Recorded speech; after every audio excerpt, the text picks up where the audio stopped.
Hello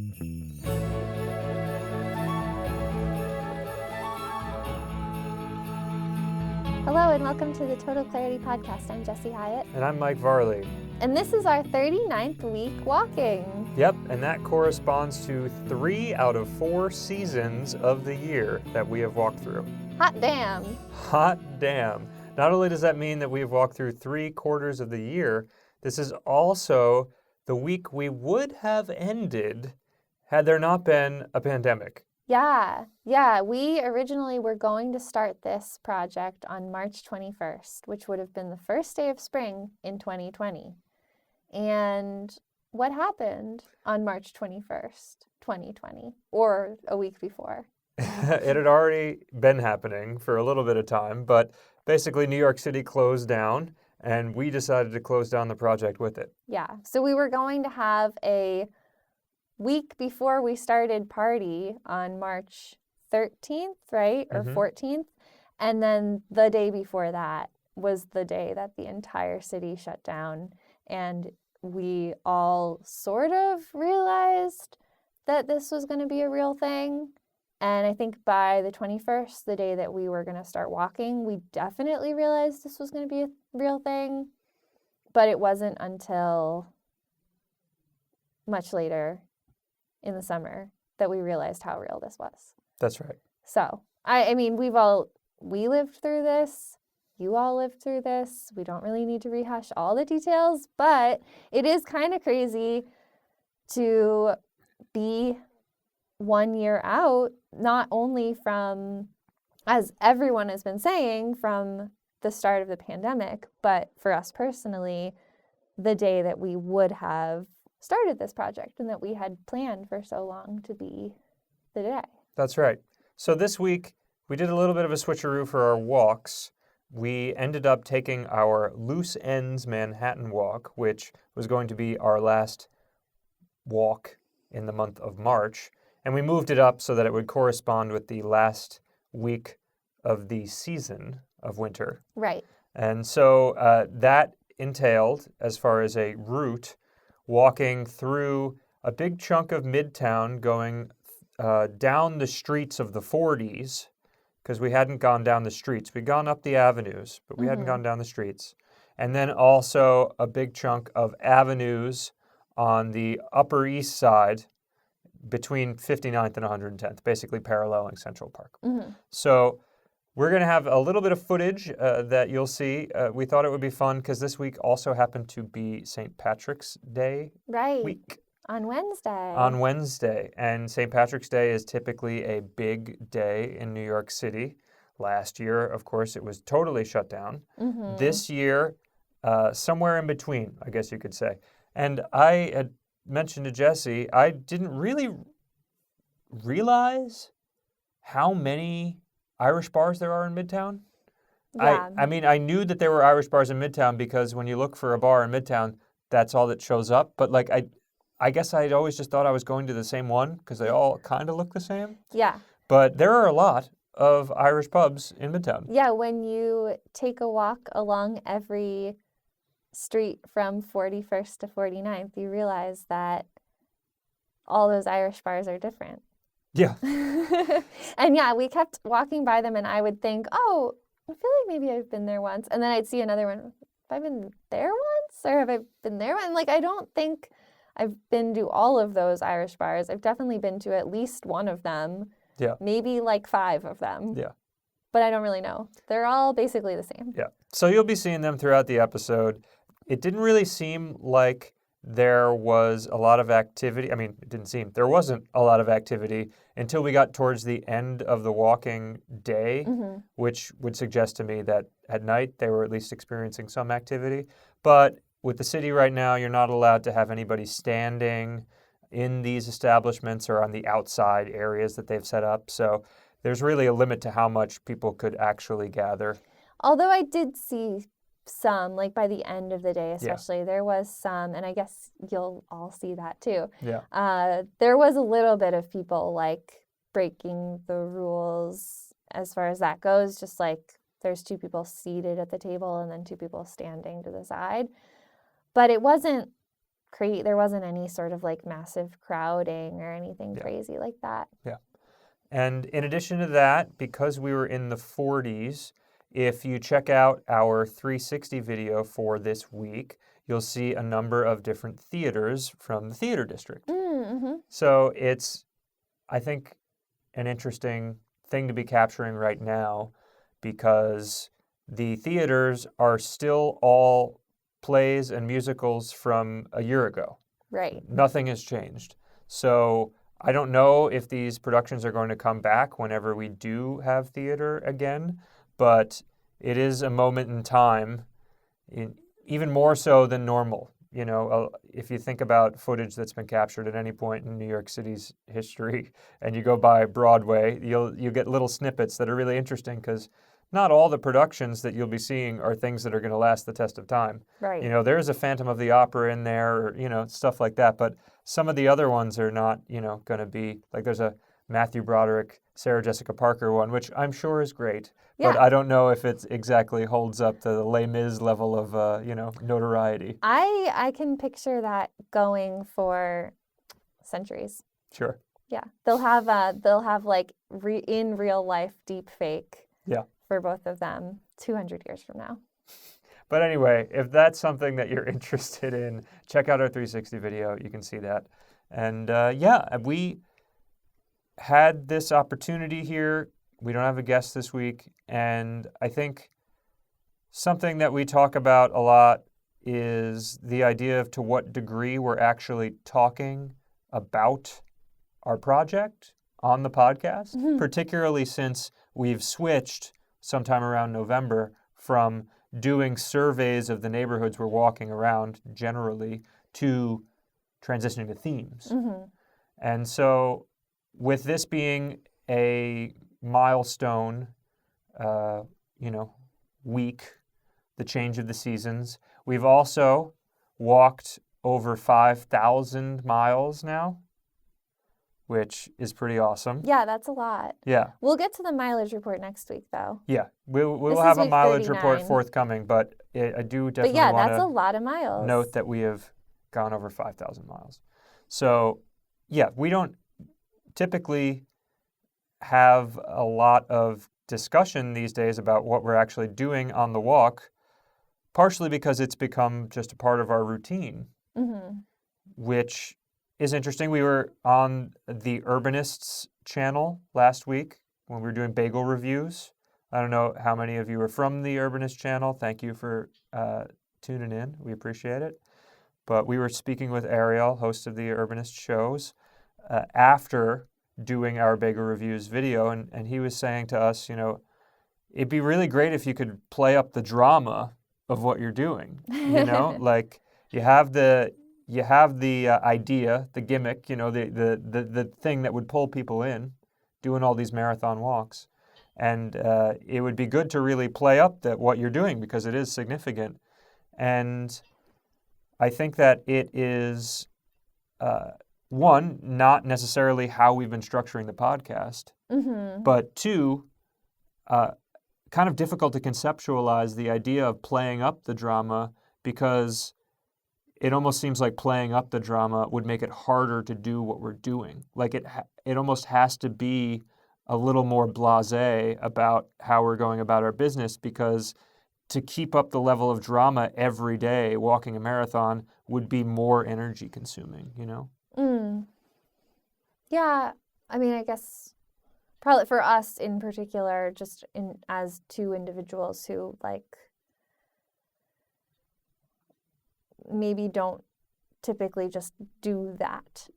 Right. Like maybe if we were more engaged with some sort of community where that made sense, I could see that, but we don't currently have that happening. No. Right? Like maybe if we were posting on a Twitter or on a Instagram all day or something, and had a role of like, okay, we're at mile 10, let's see how we do. Like, let's check in again in 5 miles. I think that would be really fun. Yeah.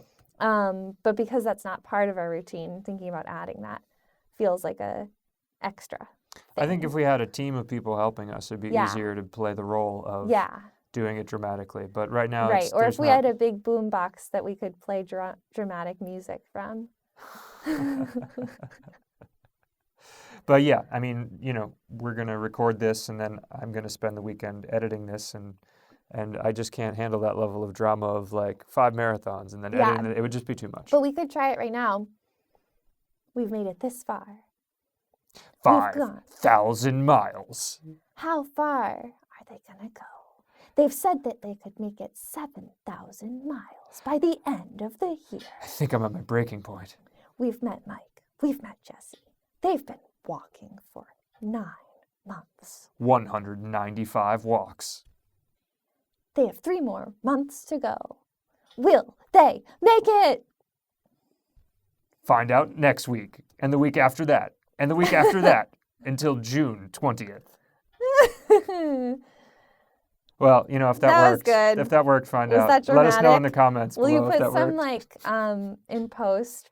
Will you put some of that good game show music, like the whammy, like any sort of dramatic game show music? Well, you've given me a job, so thank you. This is the real drama. Will he do it? Will he add music? Will he spend the hours looking for the perfect music to add? No, but for real, that it is a little dramatic. Right. We have 3 more months to go. What's dramatic are these heat pipes. Those are the dramatic things. That's the dramatic music that you've added post. That's the game show music I was talking about. That's right. It is dramatic. We have 3 more months to go. We have a quarter of our project left. Yeah. I think we're gonna make it.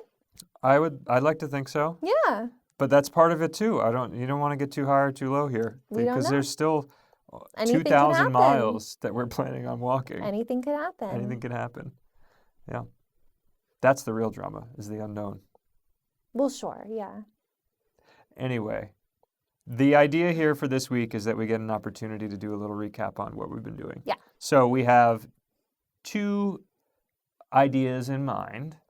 The first one is something that we haven't talked about a lot at all since the very start of this project, and that is our project pillars. Oh, that's right. And the project pillars are things that we thought about, kind of 4 capstone words that we thought of, that if any one aspect of the project that either we started with or we added on to since we've started did not fulfill at least 2 of these 4 pillars, it would allow us the opportunity to not take those things on because it doesn't fit the parameters of what we're looking to do. Right.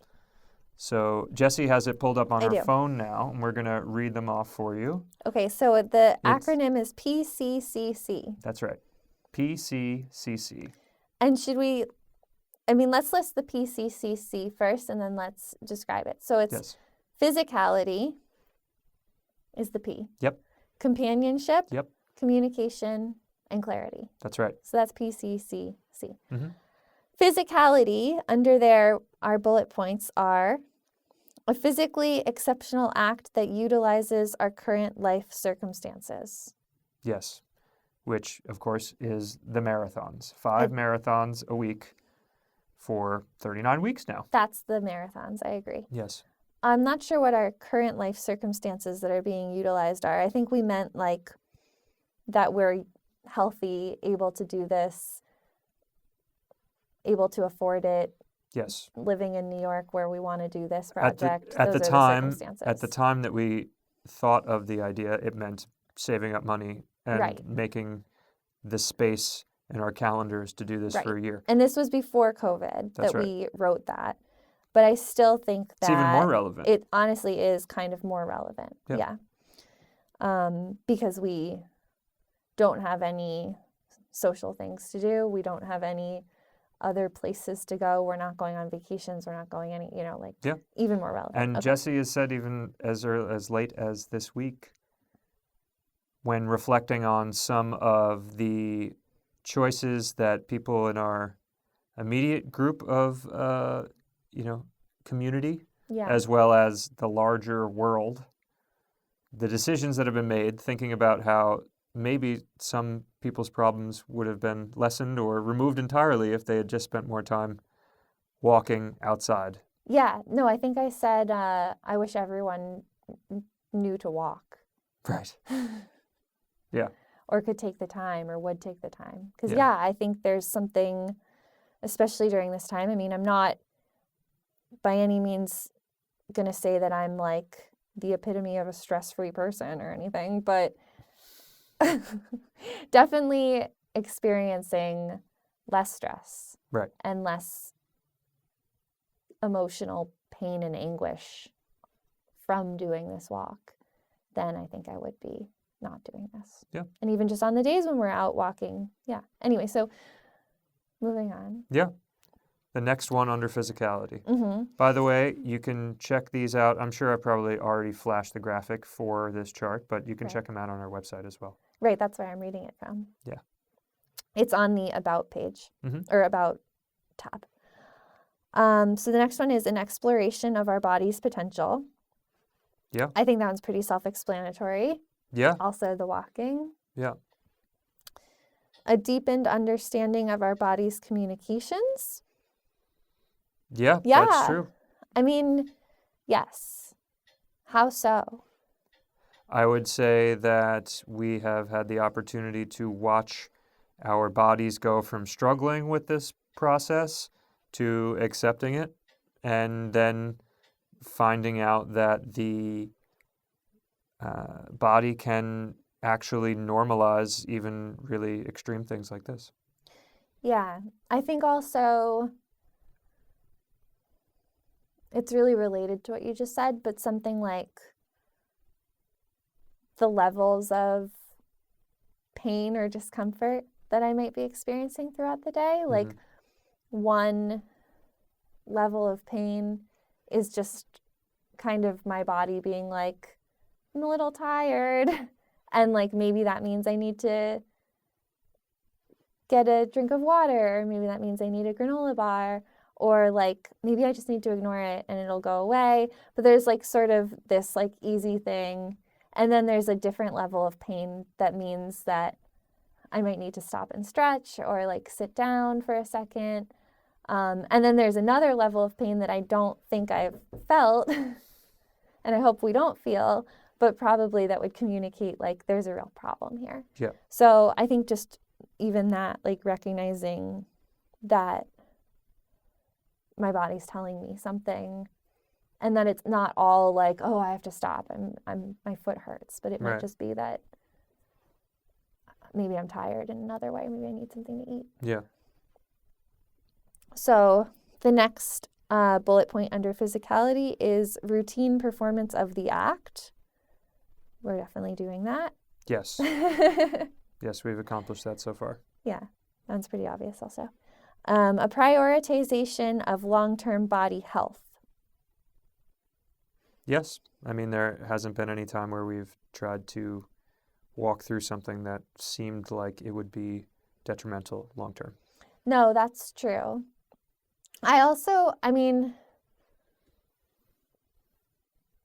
We don't know, like neither of us are doctors or anything, so we don't know if necessarily, and neither of us are doctors or like able to see the future down different options. So it's unclear, like, is walking this much the very best thing for our long-term health? Maybe. They say that walking is really good for you, for like your mind and your body, and for staying limber and for keeping your heart pumping and like all these things. It is really good for you. Is walking this much the best thing for your long-term health? I don't know. Yeah. But it's definitely not like, we're not in any sort of pain. We don't have any broken legs that we're pushing through. So yeah, this isn't any long-term health comment, but we did this week go in to get hepatitis A vaccine, not we the did. actual vaccine. Well, it was the actual hepatitis A vaccine, but it wasn't the coveted COVID vaccine. Yes. And so this was... Because we're not eligible for that yet. That's right. This was my 6-month booster. This is my second part 2 of the Hep A vaccine, which is recommended to us by, we share a doctor. Dr. Shelley Shee. Yeah. And Highly so, recommended if you can that's get right. in there. So we had gone in August, which was a month, somewhere between like 6 and 8 weeks into the project. Yeah. And I had gotten the physical done at the same time. And so I inquired about what my weight was because it's now been 6 months of walking. And so my weight has changed 8 pounds. So I've gone down 8 pounds during that time. Yeah. So again, not really a long-term health thing necessarily, but I think people might be curious what it's like if you're walking 131 miles a week and eating at least 3 bagels a week, how that all balances out. And Yeah. it turns out it's minus 8 pounds. Well, I also think just because I think that some people watching are going to be like, Mike, you've lost weight. You were already so skinny to begin with. Are you okay?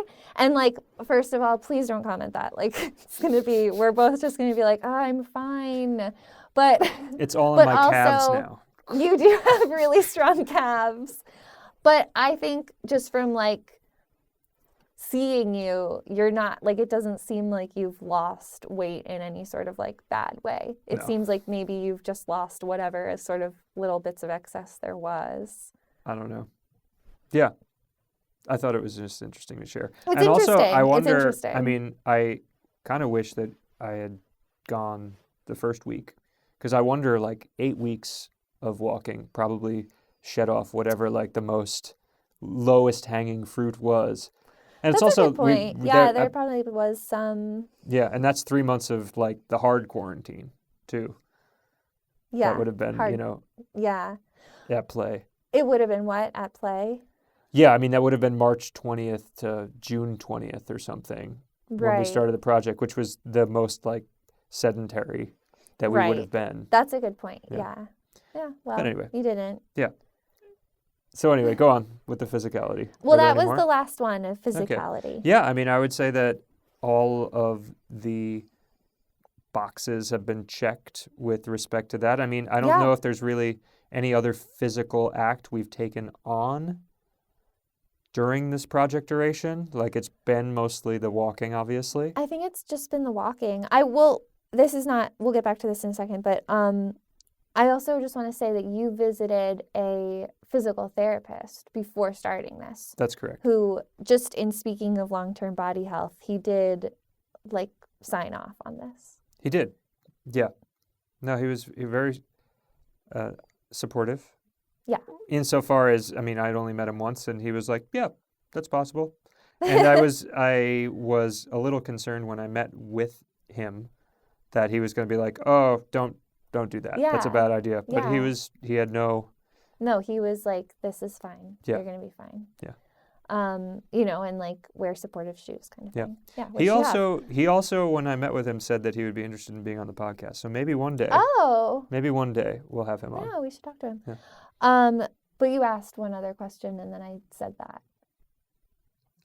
I was just wondering if that was the last physicality. That was the last physicality. So, yes. Go on. Okay, so moving on to companionship. Companionship. Aww. This is Jesse's favorite. Maybe. Number 1, utilizing our current life circumstances of intentioned interaction. Of intentioned interaction? That's interesting. Yeah. Utilizing our current life circumstances of intentioned interaction. It almost seems like it should be for intentioned interaction. What were the us from a year ago thinking? Yeah, I'm trying to remember. Utilizing our current life circumstances of intentioned interaction. I mean, it works that way too. It just for seems clearer. Anyway, it doesn't really matter here or there. I feel like we are spending a lot of time interacting with intention. That's true. I mean, I think between just the two of us, but also with other people. And I do think that, again, this was written pre-COVID. Yeah. But I think that for this particular note, intentioned interaction is like such a COVID thing. Like you aren't there's not very much just randomly running into someone, although that has happened a bit. Yeah, occasionally. Which is always funny, especially now. But, before there was plenty of unintentional interaction or interaction that didn't have any sort of real intention, where you're just hanging out, going to meet up with a big group of people or something, and you don't really have a point. Whereas now, meeting up with someone is a very special thing to be doing. Yeah, it's definitely one of those ironic things from the pillars that we didn't know was going to happen. Yeah. And I mean, it's, just interesting that was something that we had thought about, but just didn't realize how. Well, it was also going to be a part of the be. events that we, didn't end up really doing because we can't. And also part of interacting with podcast guests. Yeah, which has been great. Yeah. That's also been a really nice thing, knowing that a lot of people during this time haven't been able to see people, and we haven't seen that many people, but socially, but when we have someone on the podcast, it's a chance, if it's someone we already know, it's a chance to sort of catch up, but also to ask questions and talk about things that maybe we wouldn't talk about if we were just hanging out.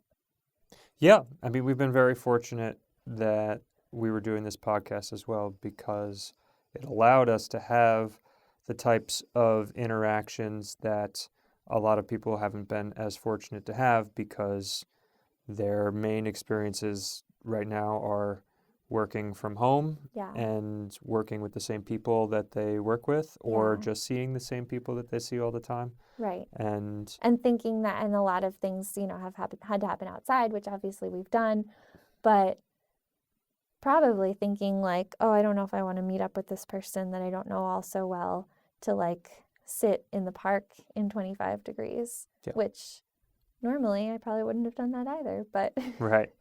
And because that was our only option, and that's fun. It ended up being really fun and a funny way to interact. And then even if you have had a job right now that involved interacting with people, is probably a good chance that those interactions were essential insofar as you were not getting the opportunity to really engage in deep discussion or learn about that person. Yeah. Yeah, so I feel very lucky about that one. Yeah.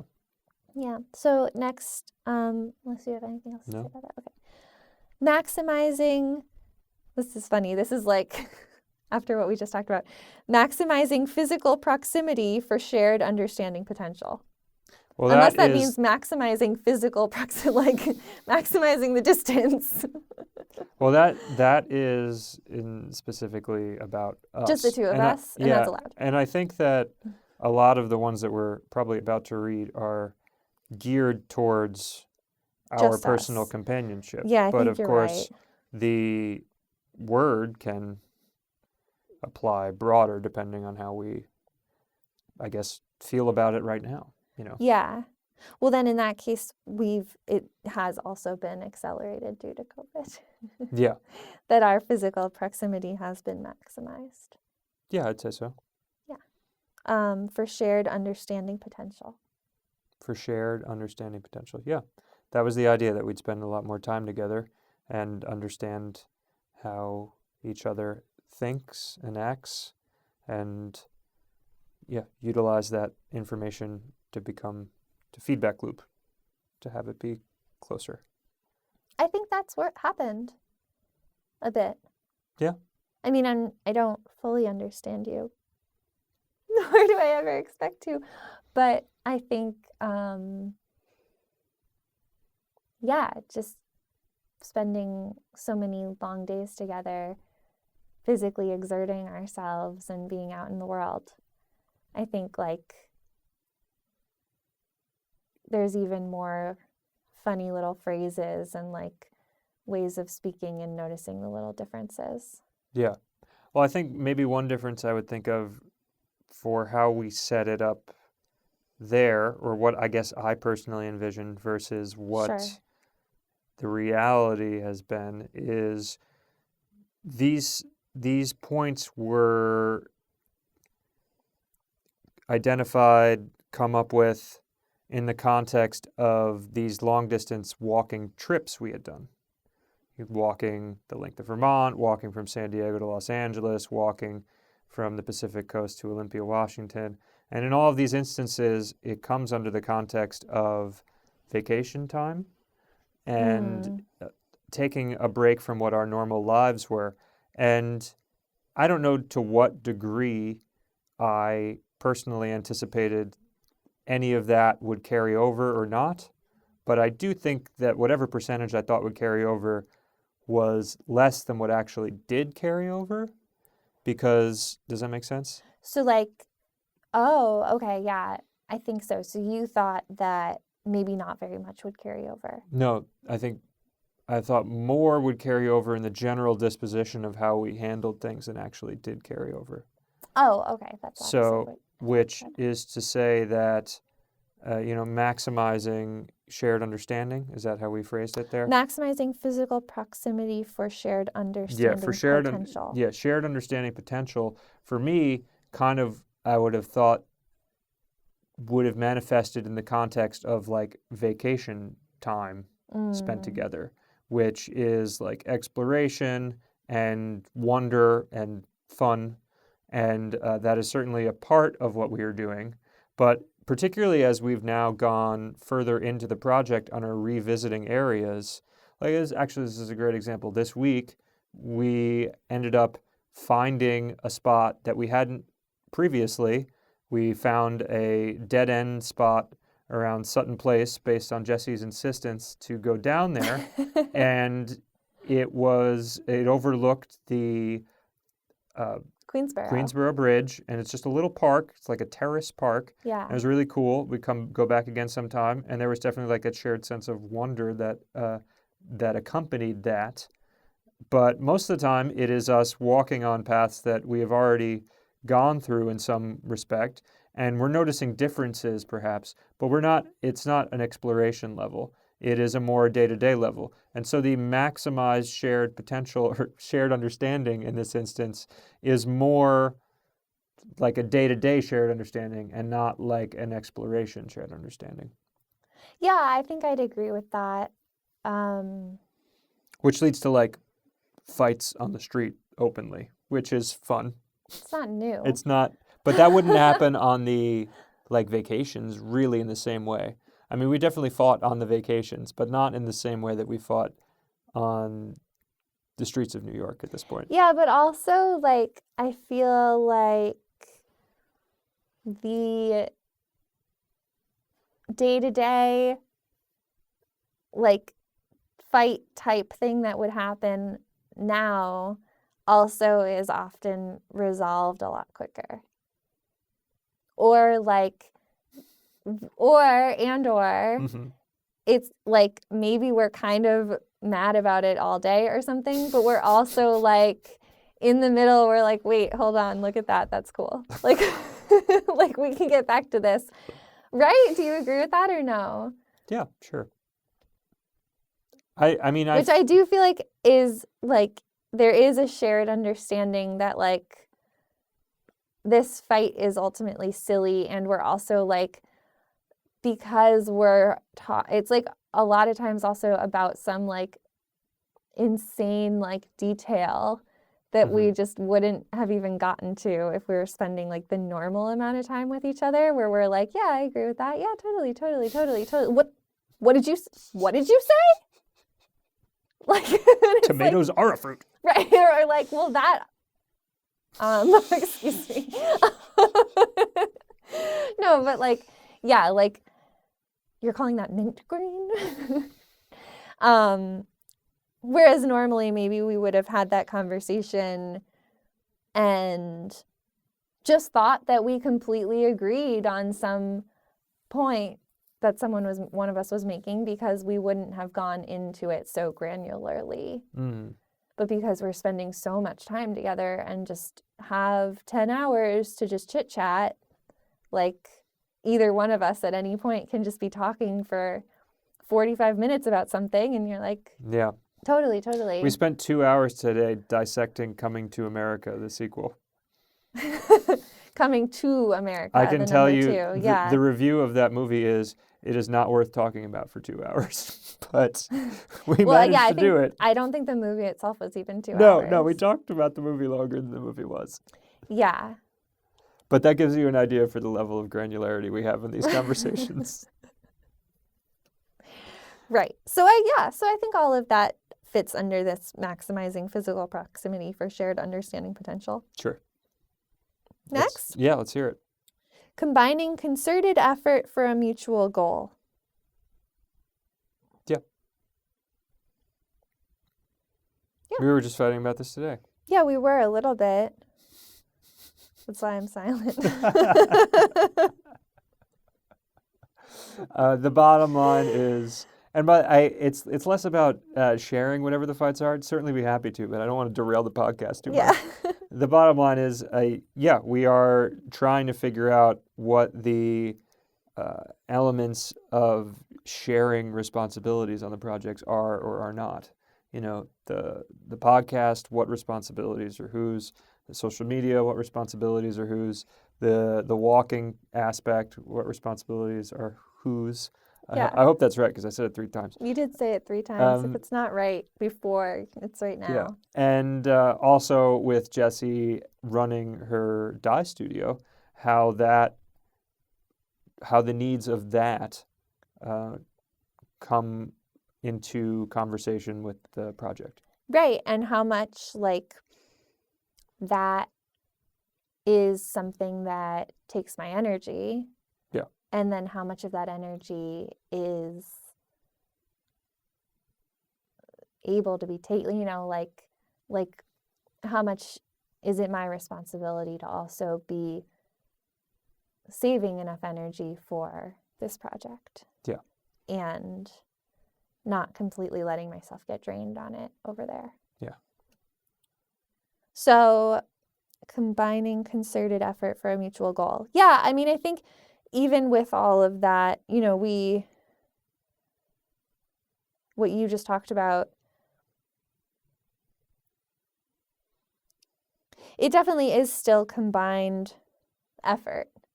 And I guess what we're learning about how things have been going so far is that it sort of vacillates. Is that the right word? Mm-hmm. Up and down? Or is it oscillates? Yeah. Either one.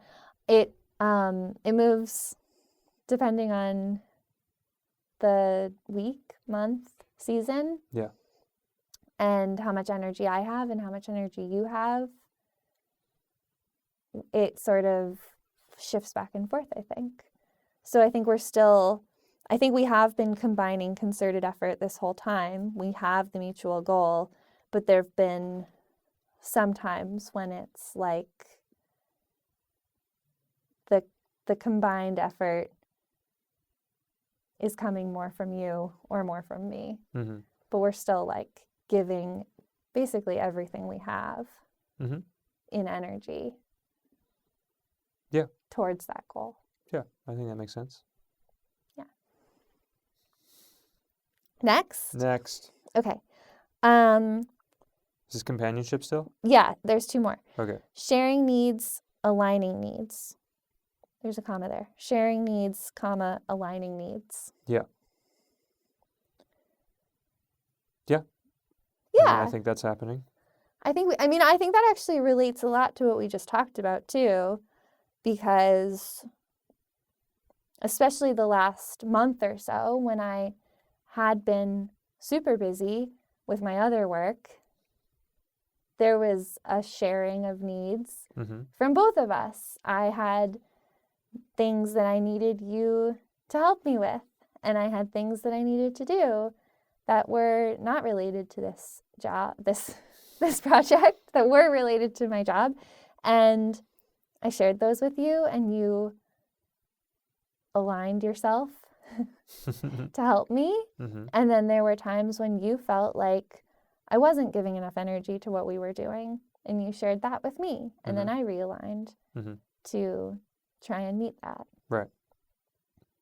So Anything else to say about that? No, I agree. I don't think we've failed to meet that sub goal. Yeah. It's interesting because I think when we wrote it and when you read that, sharing needs, aligning needs, like it sounds kind of simple.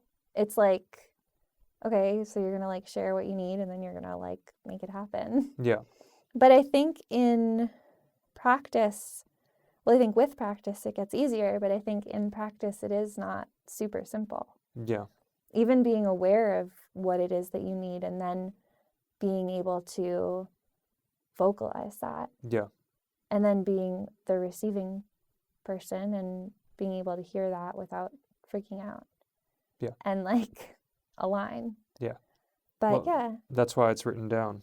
That's why it's written down. Yeah. Yeah. So the next one is celebrating disparate experience in a parallel commitment. Yeah. I just thought that was a fun one as far as writing it down. Like it's fun in language. It's fun in language, but it's also Yeah. kind of I think, an important concept to think about as far as just making note of it. The idea that, I mean, for instance, the bagel reviews, right? Like that was not an anticipated thing, but it has been a thing that seemed that people were interested in. So I continued to do it. And it is largely a disparate experience from what your experience is, except when we get gluten-free bagels for you to eat. Yeah. But the idea is that it is shared. We can find a way to have it be a shared experience, even though it is largely my experience. Well, I also think maybe when you first started doing them, it felt more or less like a shared experience, but the more you've been doing it and you've like created this bagel man persona and like language around it, the more I'm able to understand it. And it's almost like when sometimes you explain to me like what something smells like, and I have like the memory for things and like I can imagine, like even if I'm not able to eat the bagel, you're describing it in this way that's like, I don't need to eat the bagel. Like I'm still eating the bagel by hearing you talk about it. Yeah. And it's like become not even a bagel anymore. It's just like some object that needs to be evaluated. Right. Right. Sure. And then disparate experience could also mean our different experiences of the same activity. Like yeah, that's true. I don't know if sure, there's, of course. I don't know if I necessarily have an example for the way that we experience the walking differently, but that would be something that, you know, we could celebrate the different experiences we have about that. Yeah. Yeah, I don't know if I know that either. I mean, that makes me feel like we should probably study that a little bit. Or we could. I don't know if we have to or should, but Yeah.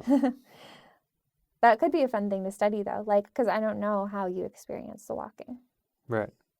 I mean, yeah, I think we probably have an estimation for how we each experience the walking, but if we spent more time thinking about it, there probably would be differences that would emerge. Yeah. Similarly, for how we experience people interfacing with our clothing, it's probably another thing where there might be some fine differences that could be worth exploring at some point. But that sounds like the type of thing that maybe when the project is over, we will again revisit these pillars and then do another audit. You know, in a lot of ways, what we're doing right now at this project is actually the middle of the project. And when we get to the last day of walking, there's a whole new circling back on this stuff, including watching every one of these podcasts and reevaluating what that's like.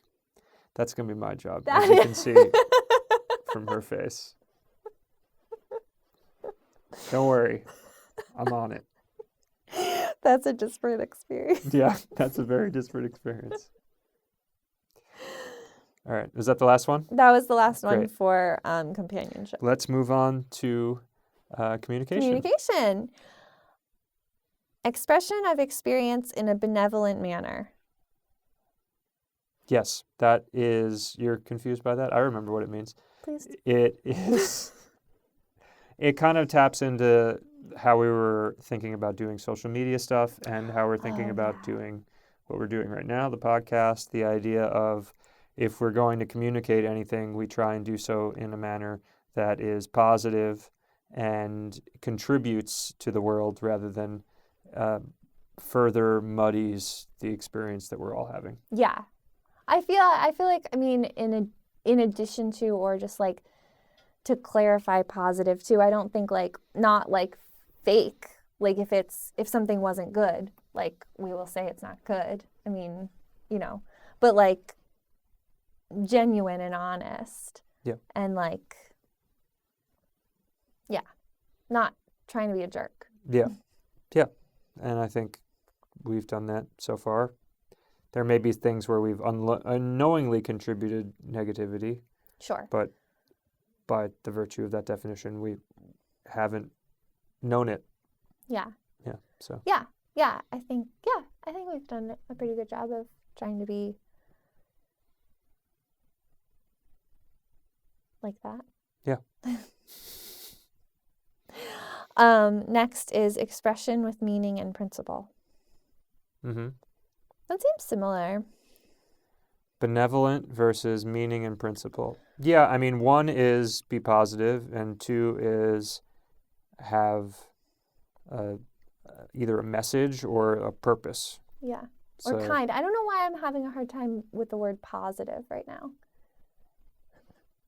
I don't know. But I feel like, yeah, but I'm sure how you mean it is how I'm thinking it. I just feel like positive can sometimes be like fake. Like if something wasn't a good experience, I feel like we've communicated that, you know, like I'd like to communicate that, but also not in a way that's like mean. Yeah. Yeah, I mean, yeah, I don't know. I don't know if I can think of another word other than positive right now. But the idea is with constructive energy and with intention are those first 2 points. And right. I don't know if those were necessarily things that we wouldn't have done otherwise, but part of writing them down is just to be able to check in on them. Yeah. Intentional openness in encountered dialogue. Yeah, I think so. Yeah, I think so too. I think that, I mean, this is one where COVID wasn't around when we made them. So the encounters that we've had with people are just very different. Between the fact that the number of encounters may have declined, A, because of COVID, and B, because the walk takes a significant amount of time every day, maybe even more time than we anticipated, even though it's less hours maybe overall, but the motivation to get home is stronger than it might have been if we were just doing vacation walking. Mm-hmm. And then in addition to that, there's also the idea that the quality of the interactions that we have is altered inherently by the fact that we're all wearing masks and there's a pandemic happening right now. Right. So even with those two things in mind, I think that we've tried to maintain that ideal. Yeah, I mean, I'm trying to think of like specific examples, and the only things I can think of right now are just interactions with people on the street that normally maybe, and honestly, I forgot that we wrote this. I think it kind of comes naturally with just what we're doing, but also maybe because we wrote it, it was like in there somewhere. Mm-hmm. But, you know, people that have like come up and started walking alongside of us a handful of times. Yeah. And like the kind of like, you know, there was one time when, forget what we were talking about, but someone like came up next to us and was like just joined in the conversation and was clearly like not quite like with it, you know, and we just were like, okay, you want to talk to it? Like, yeah. Sure. And like, it wasn't particularly pleasant, but it also wasn't like threatening and whatever. Like, we weren't gonna like, we didn't make a new friend, but like, and I think he trailed off after he like was a couple sentences and then he stopped and turned around, but like. Well, I don't know if this is the same interaction we're thinking of or not, but there was an instance where that happened and we tried to engage him in the conversation that he was inserting himself into. And he kind of engaged the conversation, but then was immediately looking for money from us. And those are like the hardest versions of that, because it's like, okay, well, you're not really looking to be in the moment with us right now. You're almost kind of, I mean, it almost feels like mocking in a way, because we're having a real meaningful conversation here, and you're only engaging it insofar as you're parroting words back to me so that you can use that as an opportunity to then ask me for something. Yeah, but I think there's something, I don't know. I mean, I understand. Yeah, I think it was frustrating to you. And I think that's why I said like it wasn't a particularly pleasant conversation. But I think something about just being like, if you want to talk with us, you could like, it's almost like I'm not being naive, but I'm also not being jaded. Yeah. And so my sort of the jaded Jessie would have just been like, okay, dude, like leave us alone, like, or like walked faster or like moved to the side or, you know, something like just not nice. And then like, not only is he not going to get the money from me, but he's also not going to be treated like a human. Yeah. And like, even though, yeah, he was probably mocking us, like, that's fine. Whatever he thinks of us or acts towards us that's all in his own head. Like, I don't need to take that on. Yeah. And so to just engage him in what like, that's me projecting and reading into him to think that he's mocking. Like, I don't need to even acknowledge that part of it. I can just pretend like he's not mocking me and like he's actually just trying to talk with us. Yeah. Yeah. And then when he's asking for money, like, no, like that's also perfectly fine. Like, I don't have to give anyone money. That's not part, like, I'm open to dialogue. I'm open to talking with someone. If they want to ask for advice, I'll give them advice. If they want to like keep walking with us for a while, like that's fine. Yep. If at some point I happen to be taking out a granola bar for myself and I have an extra, like maybe I'll share that if he's been walking with us for an hour. But like, something about like treating someone as a human actually makes me feel fine about then declining when they're asking, you know, or sometimes we've obviously given people things, but like, I feel like giving someone the respect of humanity is way better than giving someone like it's a the dollar. opportunity. Yeah, the opportunity to actually engage in the moment. I mean, the disappointing thing is just that it ends in that interaction, not that it like the interaction itself isn't the problem. Like, I'm happy or willing to entertain the idea that this might actually turn into some type of like further exchange. But then when it comes down to the point of like, okay, well, now I'm looking for something. I'm looking to get something from you. That's when it's like, okay, well, this is disappointing, but at least like I did engage this at a good faith level for a while. Yeah. Well, maybe I wonder if I'm still a little bit on the jaded side of things then, because I don't really feel disappointed. Like, because I don't have any expectations. I think I must still be on the jaded side a little bit because I'm like, all right, I'll talk to you. Like, but it's very much like, I'm going to be super nice to you. I'm going to be like completely open to talk to you about whatever it is you're trying to talk to me about. But I'm also like, this is ultimately going to end only as a small, like, entertaining story for me. Like, I don't see this being like some sort of like major change in who I perceive this person to be. Like, it's also not someone I know or like someone that I need to know. Well, I had a similar encounter this week without Jesse, where I was walking down the street and a man saw this hat that I was wearing, and he said, "I like your hat." I was like, "Thanks." And I kept walking, and then 10 to 15 seconds later, he was already a half a block away, and he came running down towards me and shouting, "You know what that reminds me of? You know what that reminds me of?"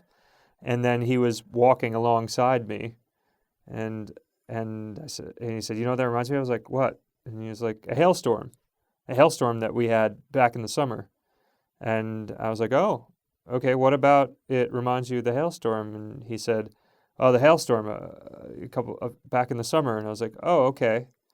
And he was like, "It was up on 71st. I was on 71st when it happened." And I was like, "Oh, I don't remember that. But my girlfriend and I have been walking marathons all year, so it may have been outside during it. And I made this hat. Well, my girlfriend made this hat. We've made it together." And he got very excited about it. And then I handed him a sticker. And then we elbow bumped, like COVID bumped. But it was like this very like kind of an intimate elbow bump. Like he kind of like really leaned in on, like there was a lot of meat, a lot of forearm meat on Oh, this elbow bump. But he seemed very happy about the whole exchange and walked away. yeah. He wasn't looking for money. I don't know if I would have given him money at the time. I don't think there's anything inherently wrong with asking for money. It really just kind of depends on the circumstance whether or not Yeah. you're going to give money or not. But the idea was that like the exchange was actually meaningful in the moment. Like it wasn't like he was looking for anything more other than to communicate to another human being that this particular instance reminded him of some other instance he had, and that sentiment was heard by Yeah. me. And I think honestly that's part of why, like, that being able to have that experience makes all those other experiences that are like could be potentially disappointing not disappointing, because it's really just like practice for something that like that is so nice. Yep. And if you weren't sort of going around being like willing to just engage whoever's engaging you in like a kind and friendly and honest human way, then you never would have had that nice experience. Yeah. And one thing I would say before we move on to the next one is that I think that by doing this enough, you can see how the potential of what we're doing with respect to this specific thing is like so much bigger than what we're doing right now. Where, like, if we were just roaming the city all day with no actual mileage in mind, the level of interaction that you could have on the street would be like 10 times greater, because you could like actually be looking at people and like trying to engage them rather than just like having it happen like meteor style, like just like randomly hitting you, you know? Yeah. And so I think that's kind of interesting. I don't know if that means that like at some point in our lives we would be seeking that out more, but it is cool to know that those experiences are like way more readily available on the streets than, I don't know, maybe you would expect that it was possible, but like it's even easier than you might think to like have those types of experiences. Yeah, I agree with you. I also just think it is also just related to the idea of it there being like a practice. Like I think it's something that translates into just like all human interaction as well. Mm-hmm. Sure. All right, what's the next one? Okay, next. Facilitating conversations around the project's context and beyond. Sure. I think that we've done a reasonably good job at this. I think this is one that kind of relates to the general idea of outreach. And in that respect, I feel like I could always do better. We could always do better. We saw Andrew Yang this week Oh, we did. on 11th Avenue and 45th Street or something like that. Yeah, that sounds right. He was out sitting on a bench with 3 people around Yeah. like a lunch table bench, like one of Like a the picnic table. one of the outdoor dining spots. And there were 2 people with Mhm. laptops, and then a third person. It was unclear if they were his staff or he was being interviewed. Yeah. And so we saw him, and it was like, oh, there's Andrew Yang. He had a Yang mask Yeah, on, it was hard to miss and him. so we saw him, and we were like, well, we have to say something. And so, I said like, hey, good luck on the race. And Yeah. he like kind of got up from his, like, I think Did he he? stood up, Oh, really? but I thought he only, just looked. I think he stood up only to just say, thank you very much. Like a kind Oh, of like, I'm like going to to acknowledge acknowledge. it in a Yeah. way that was polite. Yeah. Yeah. And so I, you know, we did that. And what I really wanted to do was be able to have time to tell him about our project, Right. because I think it's relevant to what he's doing in some ways. And I'd be interested to see how that would manifest, but didn't really feel like the appropriate time. No, it didn't. Yeah. And, I mean, depending on where you are mentally, any time is the appropriate time. But I certainly wasn't there mentally to be able to like somehow spin my way into whatever thing he was doing. And not only that, but like make it enticing enough what we were doing that he wouldn't Yeah. kind of be like, why are you in my space right now? Yeah. Well, it's about being prepared mentally, but also like just recognizing like typical rules of etiquette. Like he was in the middle of a meeting. Like it just wasn't, there's no way that would be like polite. Like you might have been able to spin it to a place where then like they would end up feeling like that was so fun. We must have asked them to be here. I'm glad we like paid for that tour. Like if you're It's like possible. such a great actor or something. But yeah, I also just think sometimes it's just not.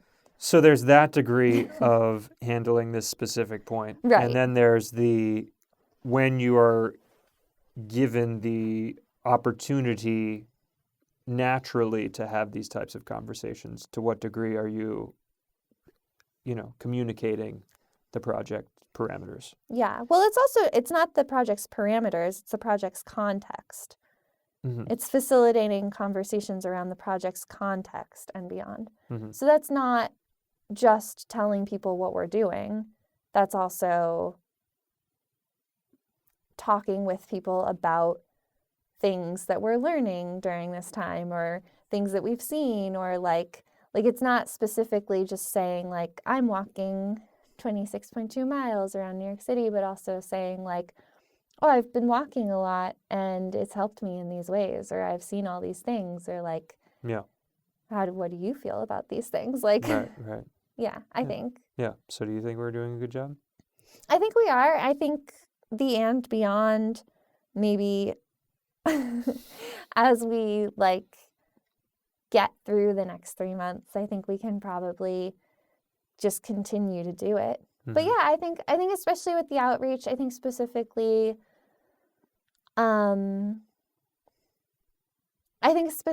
with people that we're meeting along the way and making a point to learn about things and share what we're doing with people that are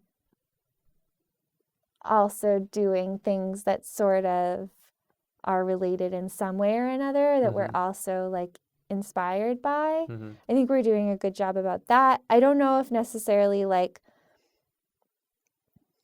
conversations with like people we already know going into this.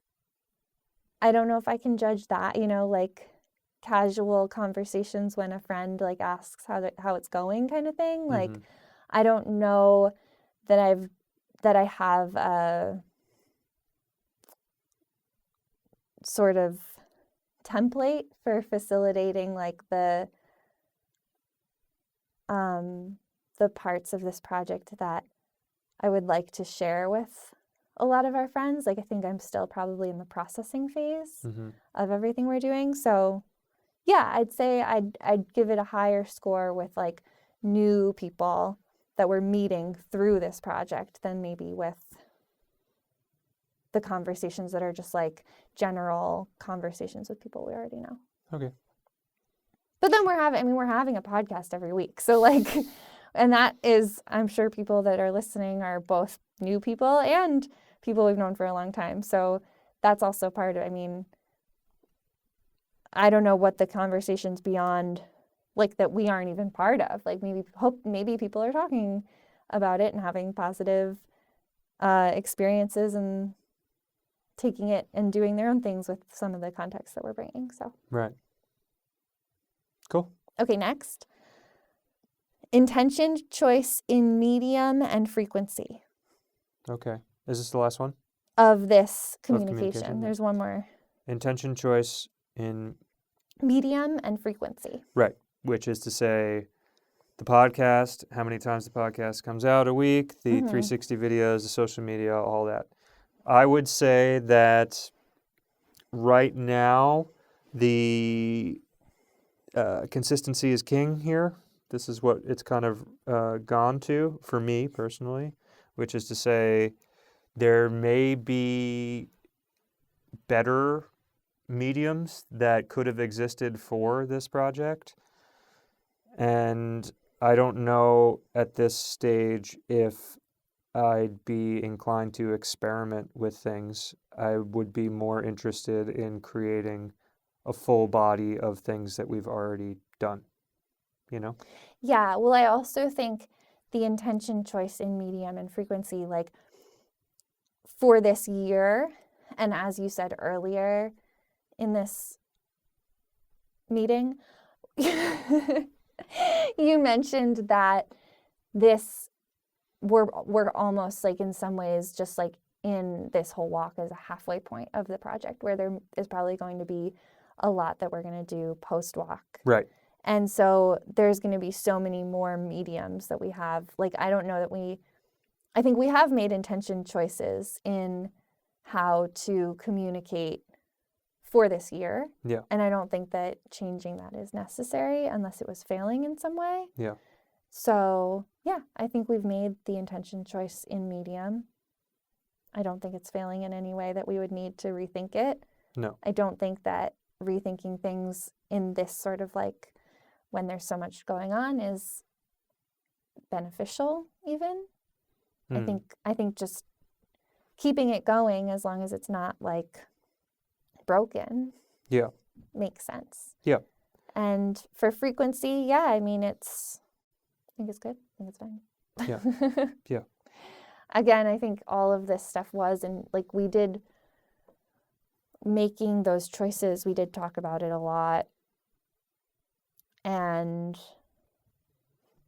yeah, discussed like whether or not we could keep up with it, whether or not there should be more, less, whatever. And this is what we came up with. And we've tweaked things, certainly, but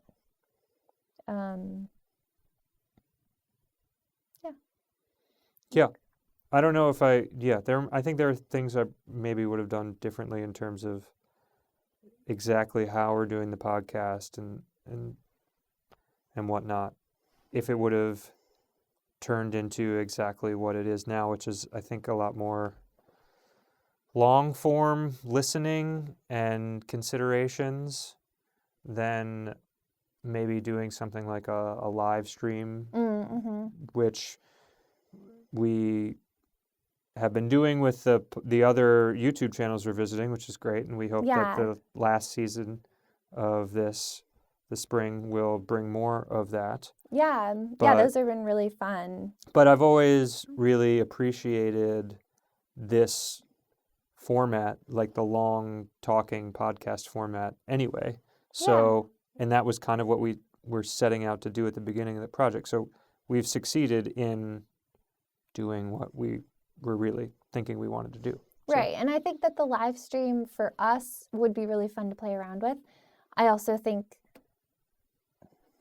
And that may well be something that you'll be seeing in the next few weeks. Yeah, we might try it out in addition to the podcast.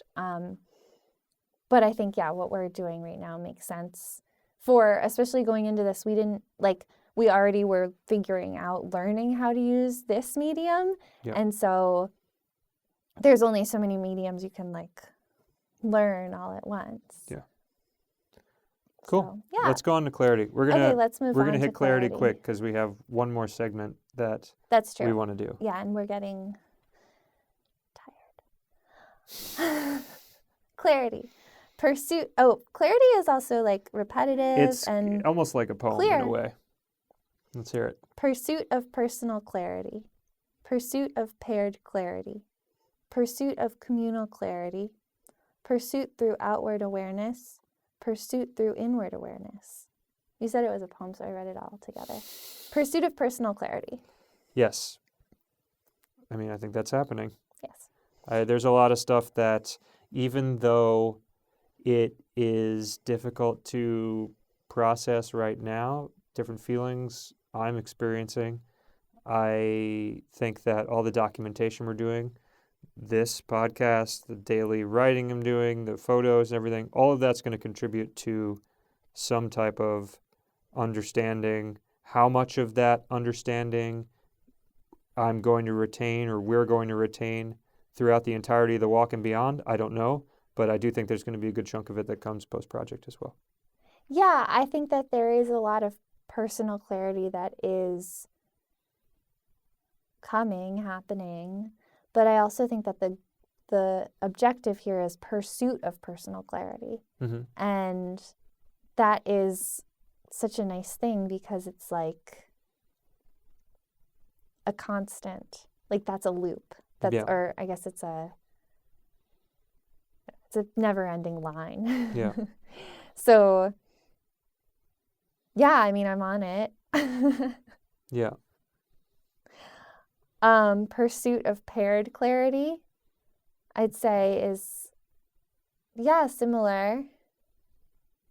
Yeah, I mean, that just deals with our mutual understanding, which was a lot of what we hit in the companionship section. Yeah. Yeah, we're doing it. We're pursuing it. I'm pursuing it, and so are you. Pursuit of communal clarity. Yeah. That is, I think maybe we meant more with the events and our community of people that we were going to deal with, or going, our immediate and YouTube friend circle that we have. And it has changed to some degree. We haven't had the same level of personal interactions with people that we know more intimately than maybe we would anticipate, but yeah, there's still that going on. It's still being pursued insofar as we have the capability of pursuing it. Yeah, I think it's still being pursued. I think, I think the more time you spend by yourself or with just one other person, the more that you and that one other person become your community. And the less easy it is to understand what's happening for the community at large. Like, I think, do you understand what I'm trying to say? Not yet. Well, my understanding is that it seems like there's a diminishment of communal understanding. I don't think that there's a diminishment of communal understanding or clarity, but I think that the pursuit, in some ways, like the pursuit of personal clarity, while it helps to have your own personal clarity, and this is like on certain things, I think too, the stronger you feel clear about where you are as an individual, it may be possible that makes it harder to have communal clarity. I mean, I feel like that is you're bringing the jaded Jesse in. Is that jaded Jesse? I think so. Maybe not. But it would seem to me that, like, if you have the highest level of personal clarity, you're going to be able to understand what your needs are and bring them to the community in a way that would achieve a greater sense of communal clarity. You can bring your needs to the community, but are you able to look beyond your needs to see what the community needs. You know what I mean? Like the more clear you are on your own personal experience, that I think it can go either way. I think okay, here's what I think. I think part of the journey of personal clarity is understanding our own personal experiences. Mm-hmm. And I think that there's also a part of that journey that is understanding that the personal experience is only a personal experience. Mm-hmm. And that all personal experiences of each person are completely unique to that person. That's fine. I don't see how that would obscure your ability to find communal clarity. It seems like, if anything, that would only widen your ability to find communal clarity. However, I think this is a half full, half empty situation. Well, I'm just thinking about it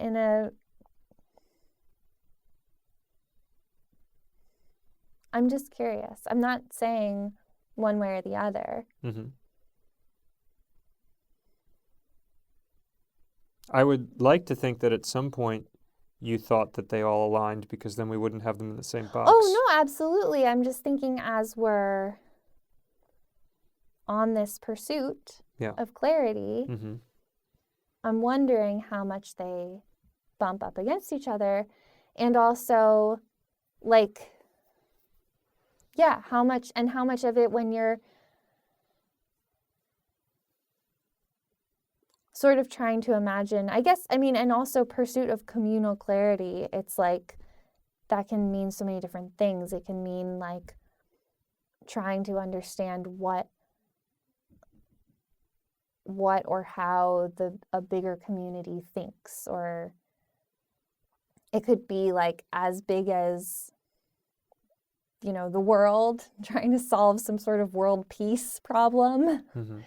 It could be as small as like a family or a small group of friends or something. But like, I mean, I do think ultimately if everyone was truly pursuing personal clarity, mm-hmm. that would help with communal clarity, because everyone would be like actually able to express themselves in a way that is like understanding of many different facets. Mm-hmm.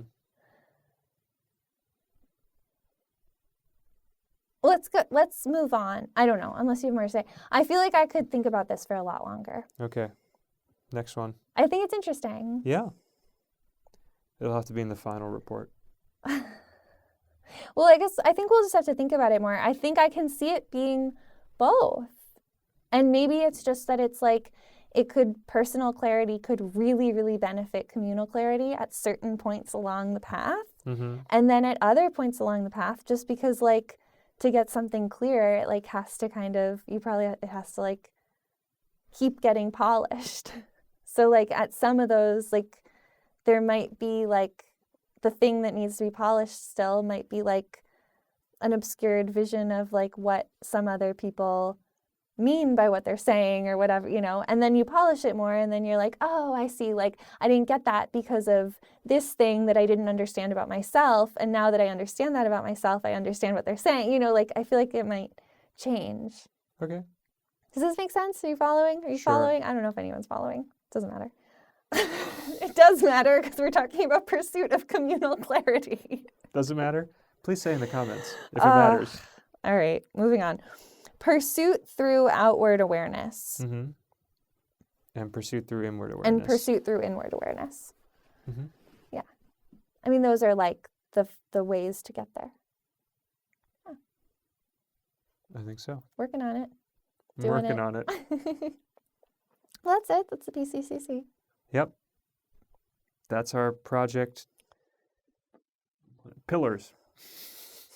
Those are our project pillars. Yeah. And yeah, we want to move on to something that we put together really quickly. 5 things that have changed about the project since we started, and 5 things that have stayed the same. Yes. As is classic for our podcast, I feel like the things that we planned end up taking way more time to discuss than we give ourselves credit for. I didn't think we'd talk about that PCCC for very long. Yeah. So we're going to go through these faster, but I think that we could have gone through them just as slowly as it had taken, just as in depth as it had taken. But here we go. 5 things that have changed since the project has started. First, our start and end times. I don't know if this is something that we've explicitly talked about on the podcast, but when we started the project, we were going out at an average of like 7 to 7:30 in the morning. Yeah. And that was something that befit the intense physical rigor of what we were doing. I think that was something that befit the urgency of starting a new workflow, a new new habit, routine. Yeah. And as we have progressed and have gotten more comfortable with doing this, it is one of the big things to have changed what time we actually get started. I mean, I think probably this week we averaged 11 a.m., I think. No. Yeah? No, because Wednesday we had to get our Hep A vaccine at 10:30, so we left at 9. And on Monday I walked by myself and I left at 8:50. Okay, but then you went to your studio. You didn't leave till 11. And then you walked some more. And then, whatever. And then Thursday, yesterday we started at noon. Today we started at 11. Okay, maybe we averaged 11. No, you're anyway, right. The vaccine appointment had made it so that probably the average start time was 10:15 or 10:30. Yeah. But the point Not stands 7. that when we have an appointment or somebody that we're meeting or some reason to start earlier, we can do that 10 times out of 10, no problem. We are always hitting our marks there. But when removed from the obligation, it seems that now we start at a much later time. Now, is that a problem? No, it isn't a problem. Only insofar as we have a certain obligation or expectation for ourselves as what time we should or shouldn't be starting, what it looks like to have a successful day.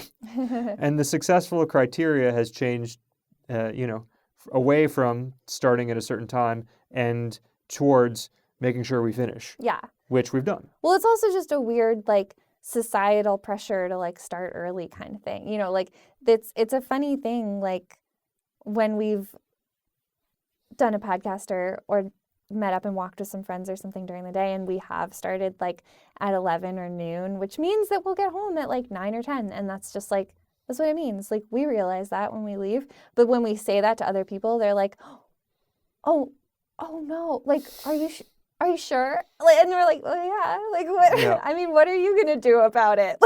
How are you gonna fix this? And also, it's fine. But I think people are used to you want to end your day around 6 or something. I guess I would have wanted to end our day around 6, but it's not how it's going to work. I'm not going to sprint out the door. I'm going to wake up whenever we wake up. I mean, we have a problem in general with alarm clocks. It doesn't really matter. Our alarm clocks will go off for 50 minutes to an hour every day, and we probably could change that by where we position our alarms. We could or get something. One of those alarm clocks that hops away from you or whatever. I don't know. It doesn't really matter. It's fine. It's just kind of where we are, and so that's how we're living our lives right now, which is very much at the cadence that we would want to be living. Yeah. And there you go. Yeah. I mean, obviously, there must be something that's going on here that we feel the need to rationalize what's going on. I know, it's so weird. But that's just, that's how it is. And also, we know from starting earlier, both on our trip walks and on these walks, that if you get to noon and you've already done 60% of your day, that feels pretty good. It feels good. I think that's the biggest thing, is that it feels good to be up and moving and look at the time and see that you've already been out for a while. It's just a bummer to be And it's not like that big of a bummer, but it's just like to look at the clock and be like, oh, it's 1:00. We're probably halfway through the day. And then remember, like, well, we left at 11:30, so we're actually only like 5 miles in. Well, at this point, I don't even think of 1:00 as halfway anymore because we've been, because the parameters of when we generally get up have changed. Yeah. But that's fine. It also Yeah, makes it's it fine. so that when we do get up earlier on the days that we do, and we continue to make good time, then it's like a treat to get home at Yeah. an earlier And hour. it's not like a big deal. All it is, I mean, for me, I still do definitely think of like 1 or 2 as being like, oh, we should be at least halfway by now. Yeah. And I just have to turn that off. It's like, Yeah. it's fine. It takes a second. And then I'm like, all right, time doesn't matter. Yeah. We'll see what happens the last season, Yeah. especially when we go to the Bronx in April. We'll be spending the whole month there. Yeah. How that shift in environment shifts what our time frames look That like. might change things. Also, just like the light. Yeah. The light. The winter is hard. The winter is hard to wake up early. Yeah. Because it's dark. Yep. And cold. Number 2 Going on. changes, photo collections. So these are things that we've started to take photos of as we've been walking. We haven't talked about this at all on the podcast either. I don't think so. But there are a series of things that we have started capturing. A couple of them include license plates.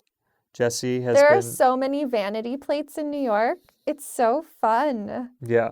And like, they don't all make sense. Like No. a lot of times they don't say anything that I know.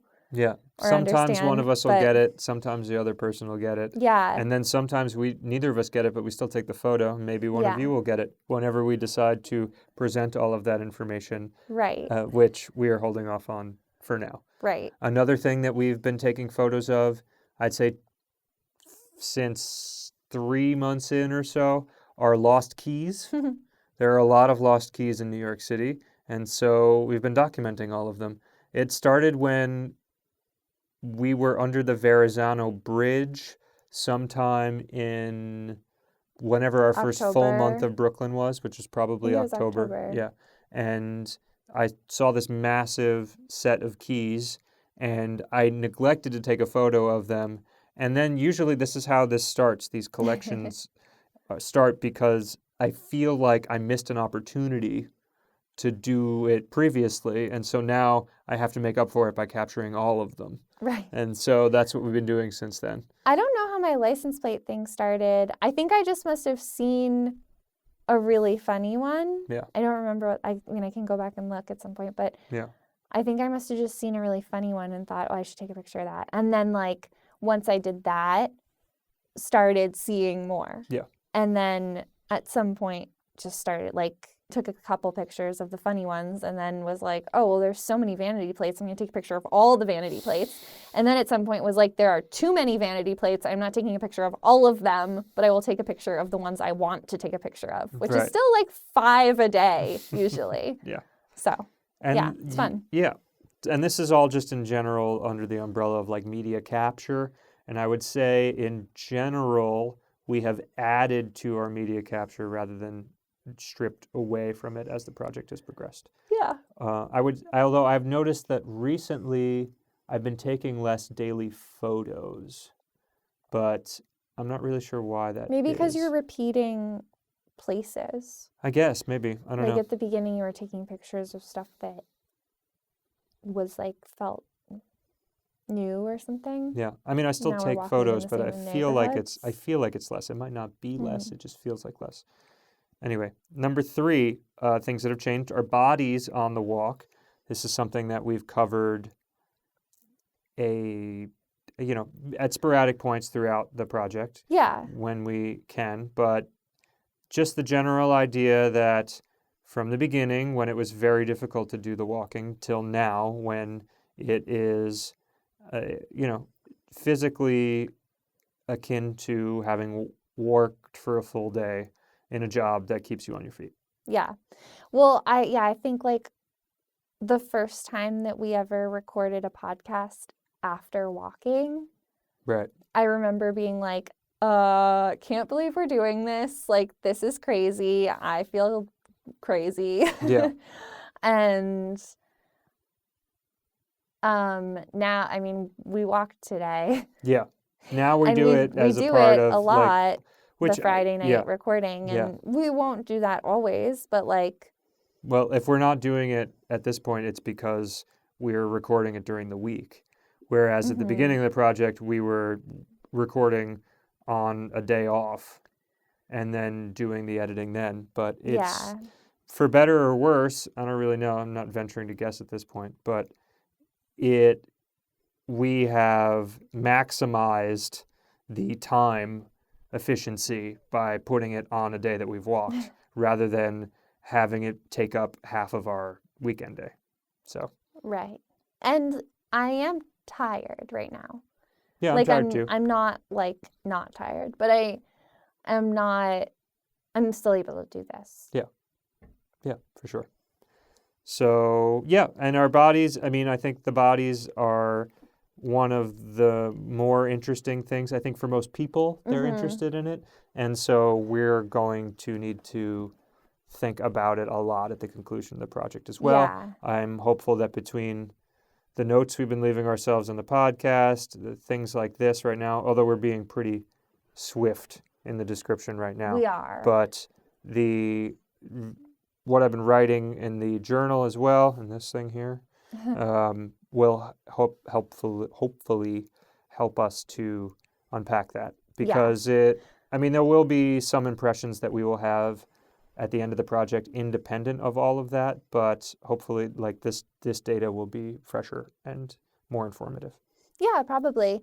And yeah, we've talked about the changes in that respect a number of times, but just generally like being able to easily walk a marathon and like not feel crazy about it, not feel like it's an insane task, and then feeling awake and able to do other stuff when we get home, and being able to go over the marathon no problem, and not like needing to really stretch and as much, still thinking that that's a good idea, but like not, if I don't stretch, like I'm not hobbling out of bed the next morning kind of thing anymore. So yeah.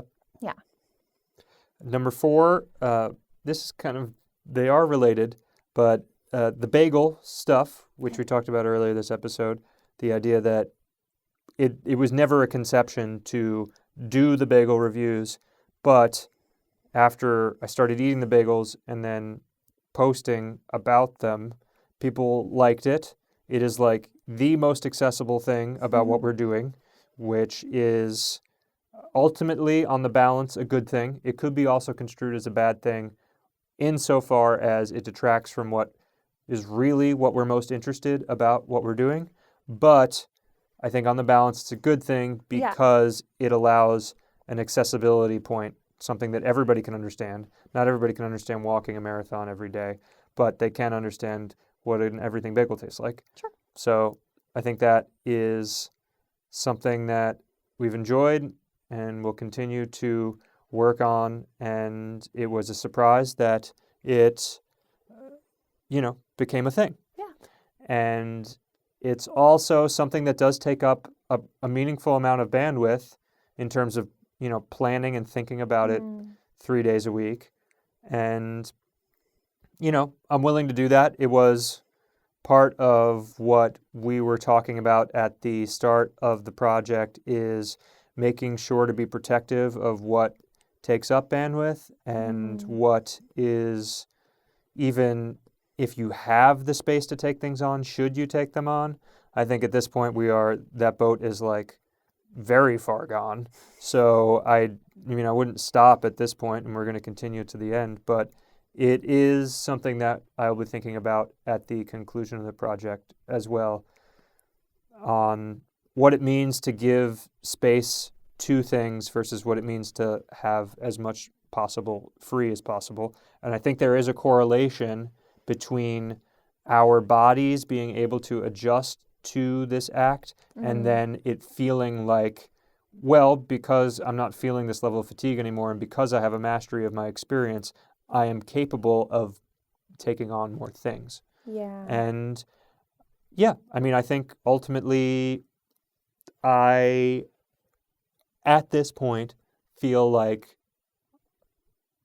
I am okay with taking on a lot and increasing my workload to a high level of bandwidth because I'm young and I have the energy, and it feels like I can on one hand like recognize it as almost a degree of foolishness, because it's like you don't have to be doing you could just be doing what you're doing, and that is Yeah. enough. But also, like, I have the ability to do it right now, and like that, I might not always have that ability, and it's like a type of indiscretion that I almost find charming in a way, where it's like I'm okay with extending myself in this manner. Oh, that's interesting. Yeah, I mean, I feel like I definitely fill up my bandwidth as much as possible too. I don't think it's as much of like a conscious choice and more of just like there's so much that I want to do, and I just kind of am like, yeah, I want to do that. Yeah, I'll do that. Yeah, I'll do that. Yeah, yep. Until I'm like, oh, shit, I have to say no. I have to say no because I can't do it. And then like I'm just doing it all because I'm like, this is all fun though. But it's very much not like, yeah, I'm able to. I think if I had a little more personal clarity about how much like time and energy actually gets expended, I do think that I would like to experience what it feels like to not be carrying the max load for a little while. Like, yeah. Yeah. You know, you got, I mean, I guess like this weird analogy that I just came up with.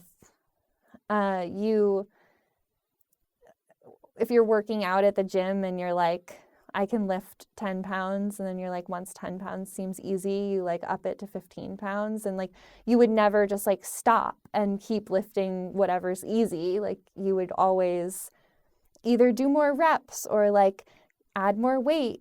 And there's something that like maybe just maintaining something that was challenging at some point and now isn't challenging for like a little while could also be just enjoyable. I don't know. Yeah. For sure. So maybe one day I'll try that. Number 5 on the changes is our walk routes, which I feel like has a similarity to the start and end time conversation, at least for me personally, and I think Jesse might feel differently. But there was an idea of like stringent adherence to the walk routes when we started, and there's also this idea that was brought up to us at the beginning of the project of wandering around the city. What is the structuralist? What's the name of the... Oh, the French people? Yes. Was it the structuralist? The name is escaping me No. right now. It's not? Anyway, the idea of wandering around the city as a practice was something that was brought up to us multiple times at the start of the project. And we have basically gradually shifted what it means to follow the routes. So where it was previously was we would follow the routes to a T every day, and as a consequence of doing that, we would experience the same things 5 times in a row, and we would be able to see the differences each day. And sometimes we would see the similarities each day as well. So obviously there's the very obvious similarities of the same environment. And then the differences would be the people that, are set dressing the environment each day. And then sometimes we'd see the same people doing the same acts, which was interesting. And so I really appreciated those things. But now, as we've progressed, I think for a couple of reasons, it has been that we make sure to see every aspect of the route on a given week, but the route changes much more on a daily basis.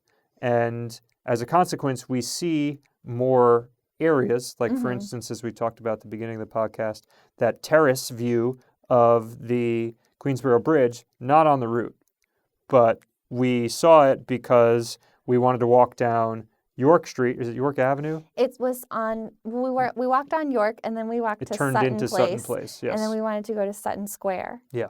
Yeah. So we would not have seen that had we adhered to the route as it was mapped out on our map. Right. But then as a consequence, we are not having that experience of seeing the same things 5 times. Right. So, That repetitive thing. yeah. So, I mean, we are always walking 26.2 miles. And that has become our North Star, to make sure that we adhere to the marathon. And so, I mean, I guess it's good because it clarifies that the marathon is very much a part of this project, even more so than it was. Right.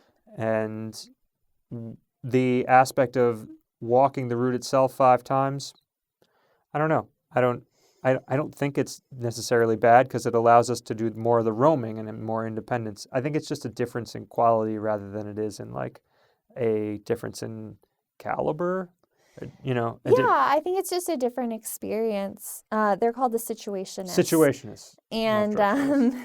And I think, I mean, it's not so devolved as to think that we're just like going out and walking a random 26.2 miles every day. Right. We're still walking the route-ish. Like, we're just not making every single turn at exactly the same spot and like adhering to this like very clear direction. Yeah. We're still like last week when we did the Royal Tenenbaums theme, like we still walk to the different places that are related to the theme. We just walk down a different street, or we might spend some time like exploring one of those neighborhoods if we hadn't been there before and we feel like on a whim we want to see something. And yeah, I agree.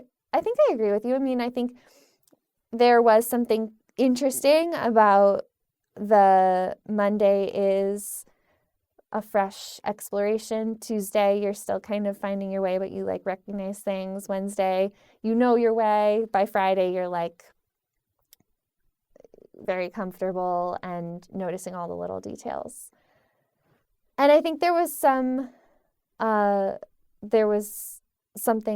it was worth doing it that way for a while. And yeah, I think both ways of doing it are perfectly valid. And if we had kept doing it that way, we wouldn't have seen a lot of stuff and we wouldn't have had this like exploration quality in the same way that we do now. And if we had stuck to it that way, there's plenty that we would have seen that we haven't, either way is good.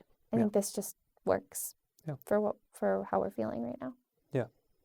And it allows us, like, when people want to join us on a walk, it allows, like, how we do it now, it allows for us to, like, adjust the route a little bit to be more friendly to, like, what might work for them as well, and not to be so strict as, like, well, you can join us, but, like, you got to get on and get off at a certain time and, like, at the right stop and then find your own way home. Like, we can, like, work in, like, a loop or something, if it makes sense, or, like, go 2 blocks over to like meet them or something like that. So those are the things that have changed, 5 things that have changed, 5 things that have stayed the same. 1, the podcast. We have been doing this every week. We haven't missed a week to my recollection. No, we haven't missed a week. The length has been about the same. Maybe the only thing that maybe changed was at the start. I think we had an ambition to have guests every week. Ultimately, that changed, but I think... Wow, I don't remember that. I think maybe that was just in my head. Ultimately, I think it's for the better because it allows us to do episodes like these. If we had an episode where there was a guest every week, we would have had to make sure that the guest was, I guess, asking us more in-depth questions about what we're doing. Yeah, we would have had to, like, have people that interview. We would have had to have David Letterman on 5 times or something. Right. So, but as far as being able to keep this aspect of the project, it has maintained a high level of fidelity to what we originally intended. So I think that's good. Yeah. And if you think that's good, let us know. Yeah, and if you don't think it's good, that's fine too. You can let us know. Yeah. I'll take it.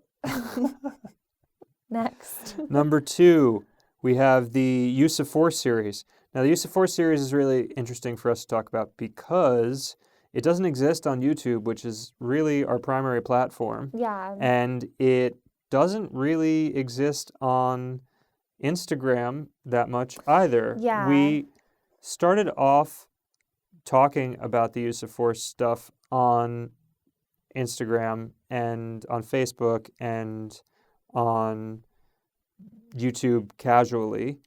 For those of you who have joined somewhere along the way, you may not know what the use of force thing is. Yeah.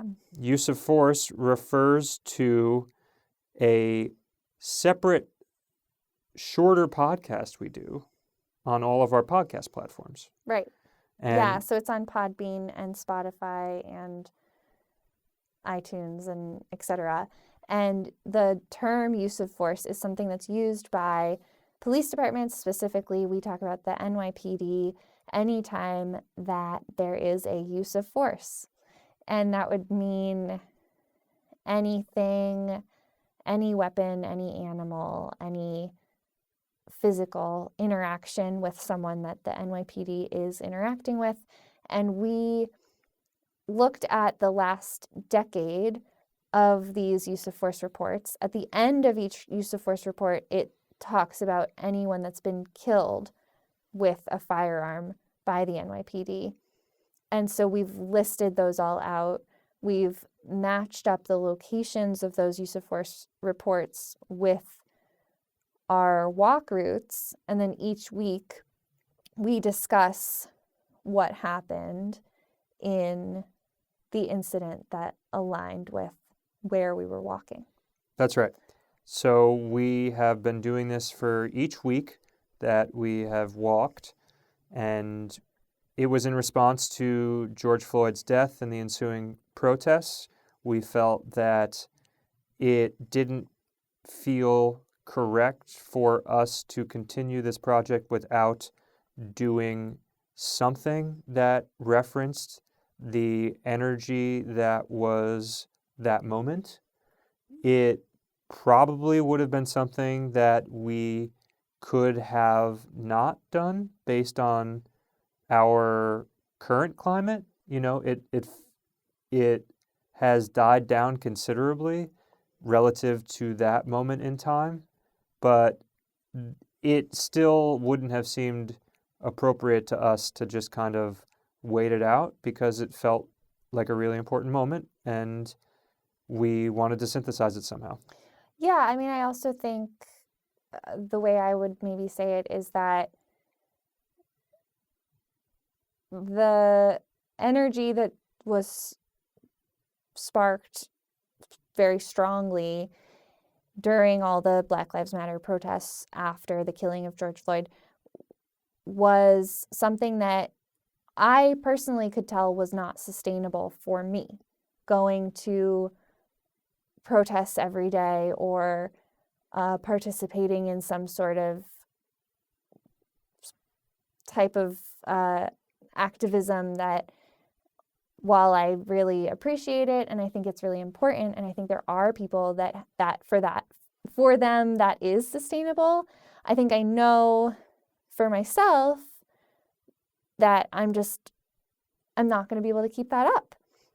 And I thought that these things that were being talked about were really important. And I also wanted to learn more about what the role of police in the lives of people of color is. I also wanted to learn more about what the role of police in general in society is, and incorporating something into our project. Because we were already committing to do a year-long project, it made sense to try and find a sustainable action to incorporate into the project. Yeah.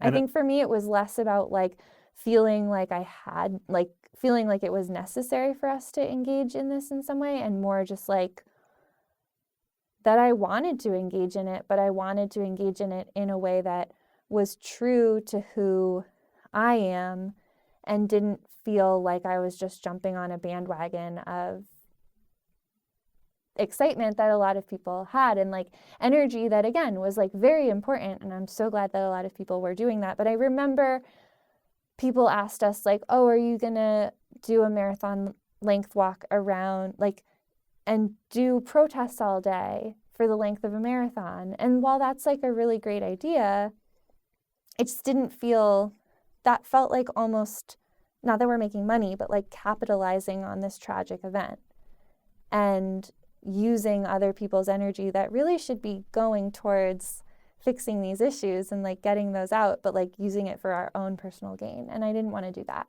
So yeah, I think challenging ourselves to, or not even challenge, like just giving ourselves the assignment to investigate, learn, and discuss one incident a week. Yeah. Has been a good way. I feel like I've learned a lot about the NYPD also, Yeah. and we've seen a lot of patterns. And I think at the end of the year, there's also going to be a lot of data to compile and digest. Yeah. And I think adjacent to what Jesse's saying, the idea that it isn't just about going to an event and representing a position one way or the other. It is about understanding at a personal level how we feel based on investigations of our own. That felt really important because for both of us, I think we generally side on the idea of equality for all. I mean, and justice. I mean, things that are platitudes in some way, but we want to be able to have specific understandings of why that is. And in order for us to have those specific understandings, we need to invest some of our own energy into understanding the specific circumstances of some of these incidents. And so that's what we've done for the past 39 weeks, found a bunch of different ones, and they range on a week-to-week basis, where sometimes there will be incidents where there is a clear instance of abuse by the NYPD in some respects. In other instances, it will be there is a clear systemic failure that includes the failure to support the NYPD.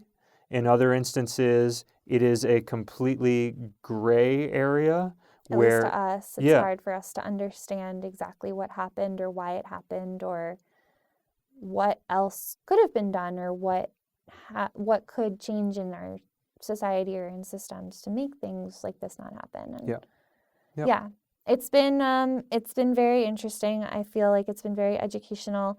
It's definitely, it's stayed the same because it's something we've done every week, although it has changed because I feel like I've become more comfortable just talking about this, and I've found different ways I feel like I've just learned a lot. Yeah. And I mean, I would encourage anyone that's interested in listening to these to listen to them. Our podcast is often very like fun and cheery, and these are not, because they're about people being killed by the police. So if you are going to go and listen to them, just be prepared that that's what we're talking about, and we're happy to engage people in conversation about it too, as much as anyone wants. We're definitely interested in continuing to learn and grow our understanding of those situations. Yeah, we'll add a link to that. We will also add a link, if we haven't already, to the episode we did very early on, before we even started walking, about defunding the police and what it means. Jesse did some fantastic research on that, and we discussed it together. And I mean, that is an aspect that at some point will also touch down on YouTube, but probably post-project. Yeah. In some fashion. And so that's that aspect that has stayed the same.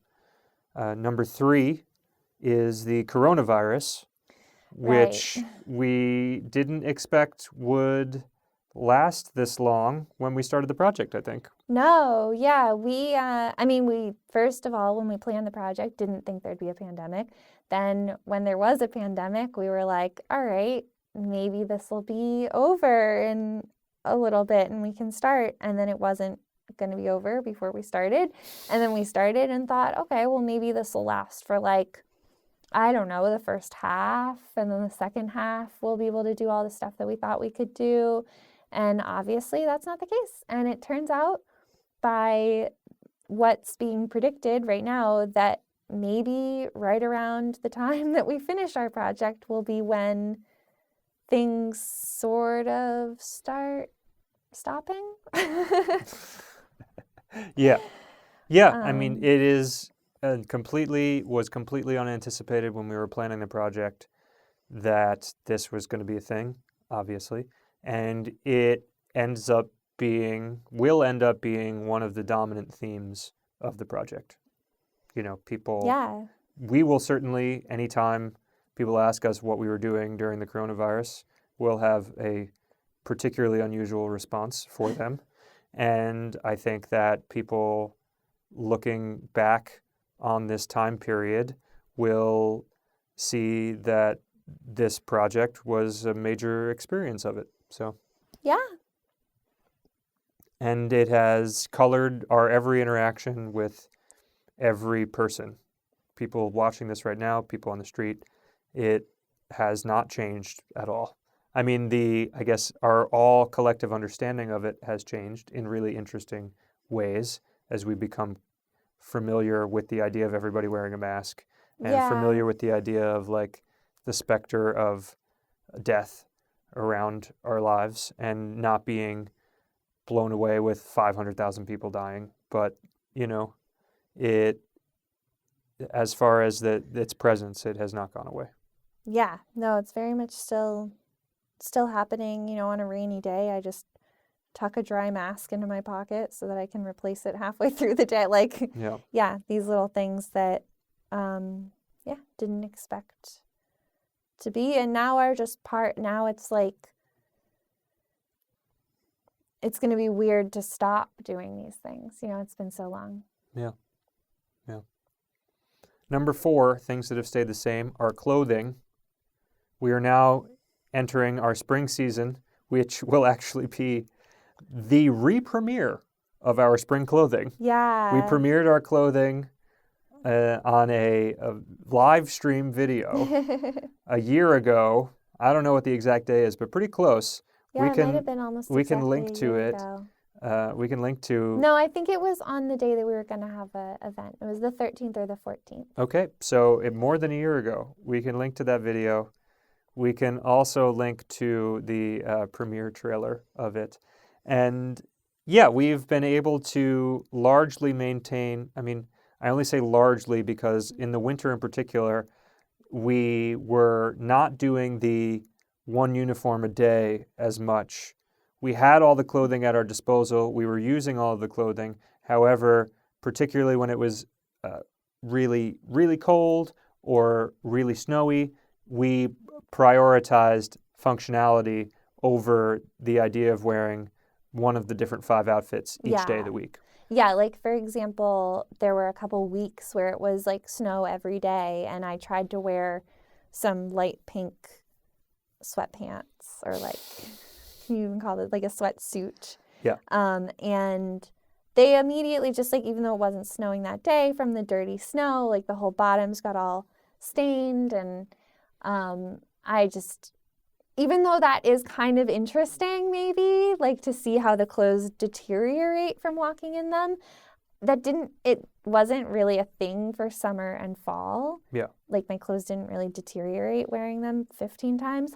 And so I just didn't want to ruin my my like nice light pink, like bubblegum sweatsuit in the second week of winter. And so I started wearing my snow pants, which are part of my outfit. They're floral snow pants, but I just wore them every single snowy day, and then would wear like a different top and jacket from the winter collection. So a lot more mixing and matching, I'd say. And then the occasional extra hoodie layer thrown in on the days when it was 20 degrees or something like that, just to stay warm.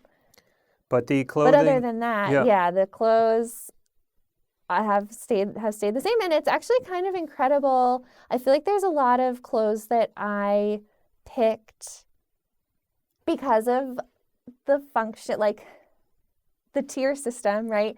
The functionality is like at the bottom, but even though I was picking clothes that were vintage or made in the US or whatever it was, like that are high up on the tier, I was also trying to pick clothes that would be comfortable to walk long distances in. Yeah. Not like spandex joggers or something, but like, just like wide, like not so tight pants or something like that. But a handful of my clothes are just like, well, this doesn't feel like it's going to be comfortable, but it's too cute to not, like I just like it so much. And even those have been fine. Yeah. And I think that just goes back to like our bodies changing where it's been fine. Yeah. Yeah. And they have largely fulfilled our theory that the most communication that you do with people on the street is through your clothes. Oh, sure. And so we have definitely encountered people who are interested, especially in the hats. Once the hats came into play, when it got cold, they became a conversation starter at least once a week. Yeah, at a it's minimum. so funny how often people are like, what's that? Or Yeah. what are those orbs? Yeah. What's that logo? Yeah. You guys in a band? Are you is that your uniform? Yeah. It's funny when people say, is that your uniform? Because we're like, well, yeah. But it's like, I don't think it's not what they mean. Yeah. No. But yeah, that and the rain gear as well. Yeah. Mm-hmm. Rainy days when we're all like in our crazy rain suits that have the HV logo on the back. Yeah. People comment on those too. Yeah. So that's number 4. And number 5, our last one of things that have stayed the same. No surprise, the walking. We're still walking. We're still walking. We have not deviated from the amount. I mean, we've gone over on a number of days, 26.2, but we have not gone under on any one day. I did. When's that? Once. When? 3 weeks ago.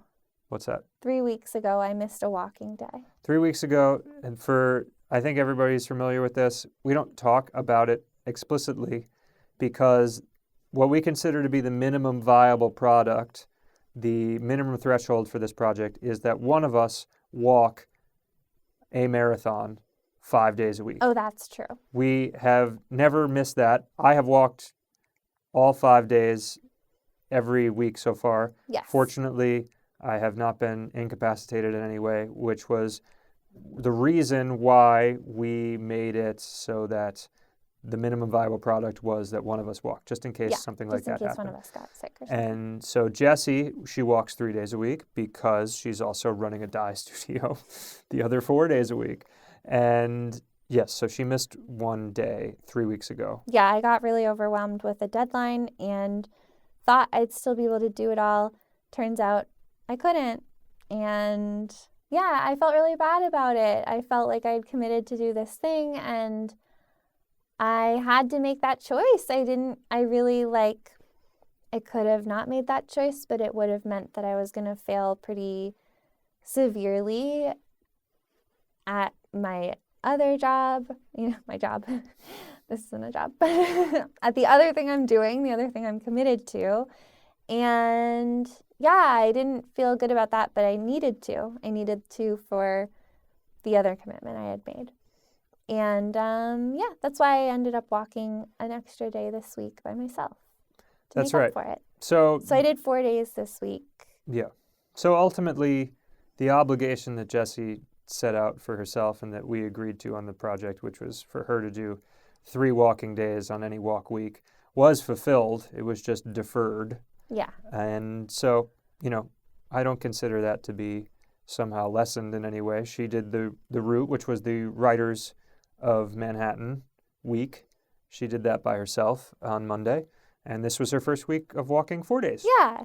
And I think it's okay, but it's also like, it's worth just saying, like, okay, so some people will hear this now, but it's also worth just saying it as like an understanding of like what it means in general to commit to walking 3 marathons a week and running a dye studio where you're producing 2,000 garments a season. Like, Right. Like it's kind of a lot, I think. Yeah. And so I guess this is also just like a little diary entry to be checked in on at a later date when I'm thinking about overwhelming myself with projects. That's right. And if you are a dyer and you're thinking about walking 3 marathons a week, take this advice from Jessie. Just, no, I mean, what's the advice? It's like, yeah, like you can do it. I mean, actually, first of all, if you're a dyer, you live in New York City, get in touch because I'm looking for an extra hand at my studio for the next season. That would be my advice, though. Also, if you're a dyer and you have a huge dye project that you're working on and you also want to do long-distance walks with the person that you love, just make sure that you have like enough help to make it all happen. I do have help. I have wonderful help. The people that work with me are incredible and talented and fun and nice and put up with my stress levels last month, which was kind of unbearable. But yeah, I need a little more help. So. Well, we nevertheless... Put your resume in the comments below. That's right. That's right. Type it out. No, just send it to me personally. But yeah. Anyway, yes. So whatever. The walking itself has remained. We've kept walking. Intact. We're still walking. Yeah. And we plan to keep walking for 3 more months. We plan to keep walking. There is, I don't feel any need, despite the appeals to having more drama in our recordings. I don't feel any need to put that added pressure of drama on what we're doing. We will not have accomplished anything until we've actually done it, as far as I'm concerned. We have 13 weeks to go. Yeah. And to rest on our laurels is not what we're looking to do. We still have 2,000 miles to go. And it's going to be fun. Yeah, it will. Spring is going to be great. I'm excited for spring. Yeah. Spring, which was not our intended plan. We were planning on ending this week, but instead we got 13 weeks, and I think it's going to be great to be coming up into the warm months as we conclude this project. Yeah, I think it'll be really nice. So. But that does it for this XL edition of the podcast. Yeah. It's a great opportunity to catch up with what the status of us is. We're going to be going back next week to a guest. We won't tell you who it is, but we will tell you that we're going to be exploring the museums of Manhattan. Yeah, we have a special museum guest coming. Yeah. So, lots of fun next week. If you like this episode, if you like the content that you see on the channel otherwise, please give a like to this video. Please subscribe to the channel if you're not already subscribed. It helps us spread all this content around. Yeah, as they say, smash that like button, please. That's Jessie's new phrase. She says it all the time. I've just been saying it constantly. Yeah. But thank you all so much for tuning in. As always, we really appreciate it. We really appreciate everybody's support. And until next time, take care. Bye. Bye.